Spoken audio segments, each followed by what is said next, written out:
अस्सलाम वालेकुम जी। मंसूर साहब, मेरा आज कई घंटे के बाद ब्रीफली बुशरा इमरान से बात हुई।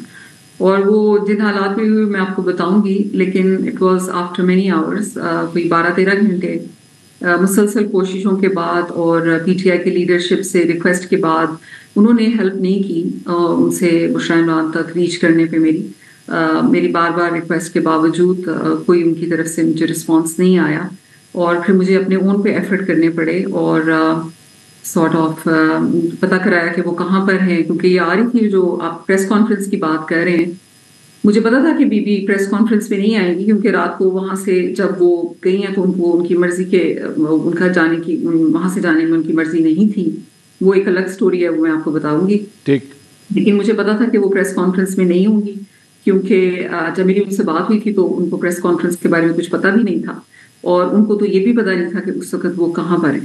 तो द सिचुएशन वाज वेरी नहीं, ये आप अभी की बात कर रही है, अभी चंद घंटे पहले अगर जो आपका राब्ता हुआ है वो आप कह रही है कि उन्हें नहीं पता था कि वो कहाँ है, और उन्हें किसी प्रेस कॉन्फ्रेंस के बारे में भी नहीं पता था? नहीं, उनको प्रेस कॉन्फ्रेंस के बारे में नहीं पता था। उनको जब मेरी बात हुई उस वक्त मैंने उनको बताया कि वो किधर है, क्योंकि मैंने जब इनका ये प्रेस कॉन्फ्रेंस का ऐलान हुआ कि वो मानसहरा में है, तो उससे मुझे अंदाजा हुआ कि वो मानसहरा में है। मैं तो इन लोगों से रात से पूछ रही थी कि मुझे कह रहे हैं कि वो केपीके में है, और वो सही है। तो मैंने उनसे बारहा रिक्वेस्ट की कि अगर आप वो कहते हैं कि वो अपनी फ्री विल से गई हैं और तो उनके पास फोन होना चाहिए, तो आप मुझे आइदर वो फ्री विल से नहीं गई इसलिए उनके पास फोन नहीं है, क्योंकि उन्होंने फैमिली में किसी से रब्ता नहीं किया। तो अगर वो फ्री विल से गई हैं तो ये कैसे हो सकता है कि वो इतने घंटे गुजर गए, उनको पता है कि कैसी सिचुएशन है, तो वो अपनी फैमिली में किसी से बात ना करें। हाँ। तो मैंने इनको बारहा कॉल्स की, मैसेजेस किए, फिर मुझे खुद ही अपने उन पे एफर्ट करनी पड़ी कि वो कहाँ ठहरी हैं, और उन तक मैंने थोड़ी रसाई एक्सेस हासिल की और मेरी ब्रीफली उनसे बात हुई। मैंने उनको सिचुएशन भी बताई, क्योंकि उनको कुछ पता नहीं था जिस तरह से उनको वहां से निकाला गया। मैं, अगर आपके पास टाइम है तो मैं आपको बता प्लीज। देती। नहीं, आप go ahead, take all the time please. वो एक तो पहले जब कंटेनर था उसका जो स्पीकर है और माइक है, कहा गया कि जी वो खराब हो गया है। उसके बाद कंटेनर का कहा गया कि जी जनरेटर जो है वो खराब हो गया है, तो सारी लाइट्स बंद हो गई, जनरेटर आगे चला गया।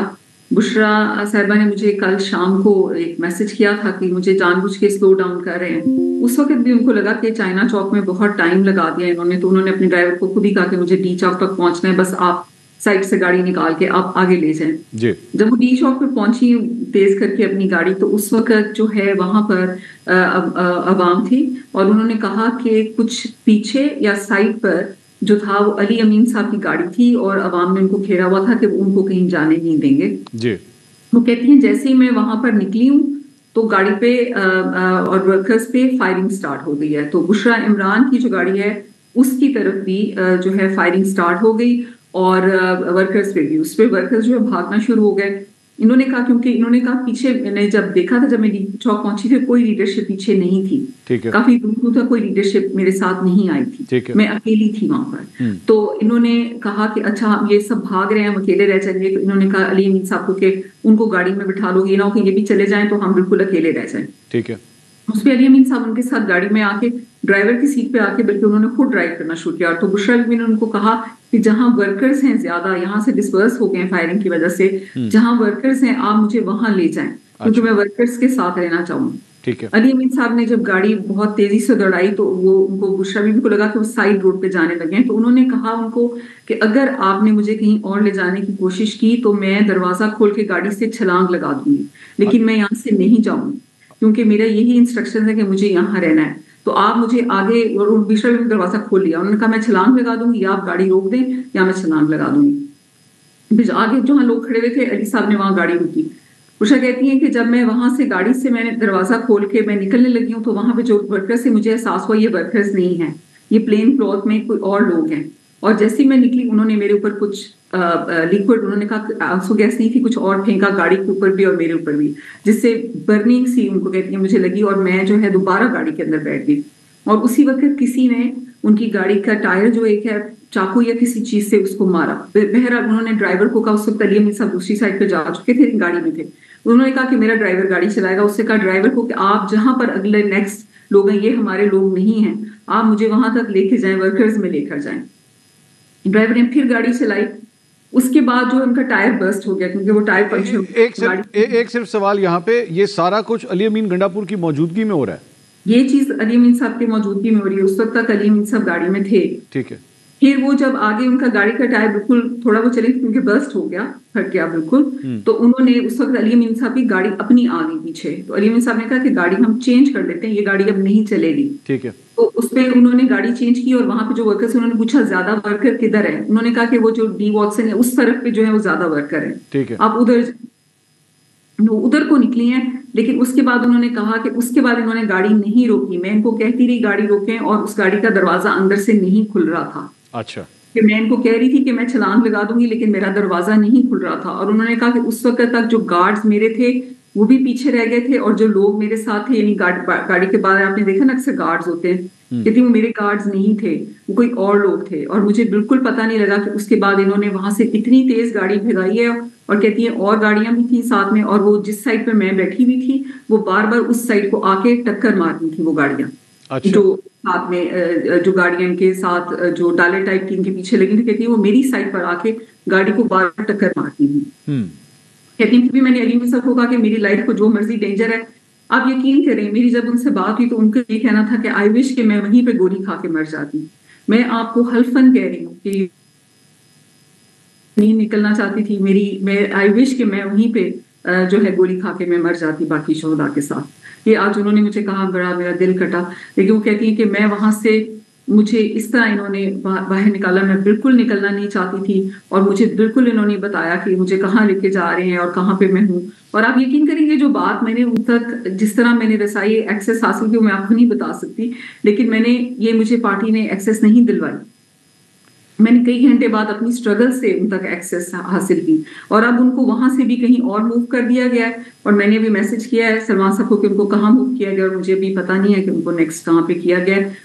आई डोंट नो कि ये क्या सब। मुझे मरियम साहबा आपकी सारी इस गुफ्तगू से ये इंप्रेशन आ रहा है, मुझे करेक्ट कीजिए अगर ये गलत है, कि जैसे बुशरा बीबी हब्से बेजा में हैं अली अमीन गंडापुर के। क्या ये इंप्रेशन दुरुस्त है या गलत है ये इंप्रेशन? मंसूर साहब, मैं हमेशा ये कहती हूँ कि दूसरों की इंटेंशंस और वो चीजें हमें पता नहीं होती, हम अपनी एक नजरिए से देख रहे होते हैं।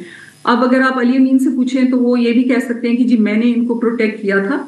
हाँ। चाहे ये वहां पे निकलना चाह रही थी लेकिन इनकी जान को खतरा था, तो इस वजह से मैंने यही बेहतर समझा कि मैं इनको लेके निकल जाऊं, क्योंकि कल को इमरान खान साहब मुझे पूछेंगे। तो ये उनका एक पर्सपेक्टिव हो सकता है। बुशरा इमरान का पर्सपेक्टिव ये है कि वो वहां से नहीं जाना चाहती थी। उन्होंने तो जैसे कहा हुआ था कि मैं आखिरी दम तक वहीं रहूंगी। उनका पर्सपेक्टिव ये है कि मैं वहां रहना चाहती थी, और इन लोगों ने इस तरह करके मुझे वहां से निकाला जो कि मेरी विल के अगेंस्ट था। तो अब वो विल के अगेंस्ट, समटाइम्स वो कहते हैं कि जी विल के अगेंस्ट था, ये अपनी विल में जाके इनकी जान को खतरा था। तो ये अब अली अमीन साहब को आज जो उन्होंने प्रेस कॉन्फ्रेंस की।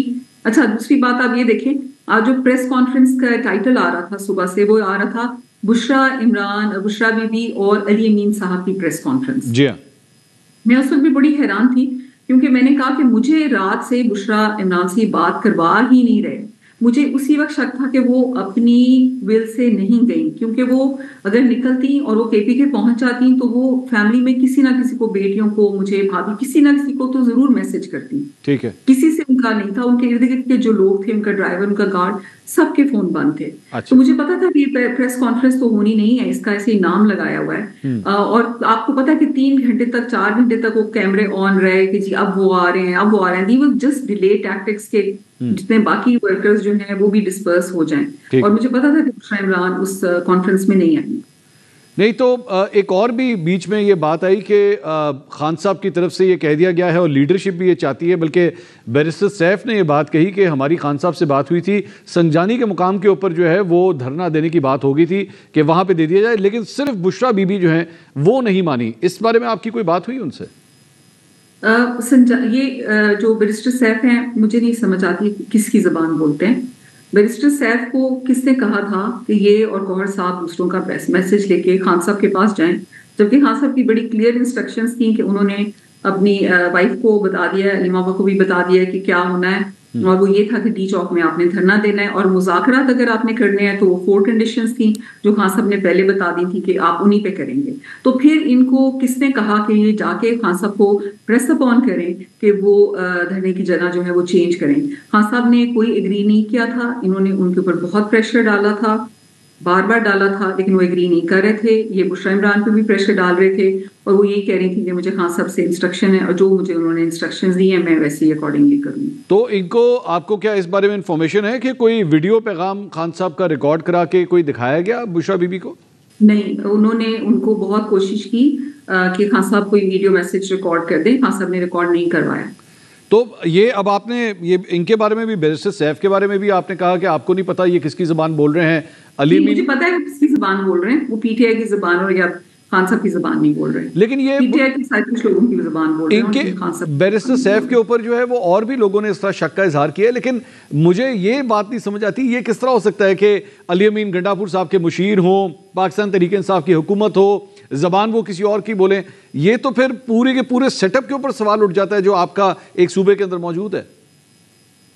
ये क्वेश्चन जो है ये अली अमीन साहब से जब आप इंटरव्यू करेंगे तो आप उनको ज़रूर पूछें, क्योंकि इस चीज़ की मुझे और बहुत सारे पीटीआई वर्कर्स को बिल्कुल समझ नहीं आती। तो मुझे क्योंकि खुद समझ नहीं आती तो मैं आपको इसके बारे में जवाब दे नहीं सकती हूँ, लेकिन मुझे बड़ी हैरत होती है जब वो पीटीएम के ऊपर अटैक हुआ था उसके वक्त भी इन्होंने एक पार्टी लाइन दी जो कि पार्टी लाइन थी नहीं, तो पता नहीं किससे लेके वो ये कह रहे थे कि जी पीटीआई का मौकफ ये है। पीटीआई ने तो उस तक कोई मौकफ उस बारे में उस तरह का दिया ही नहीं था। तो आई डोंट नो कि how he goes off tangent on statements like that.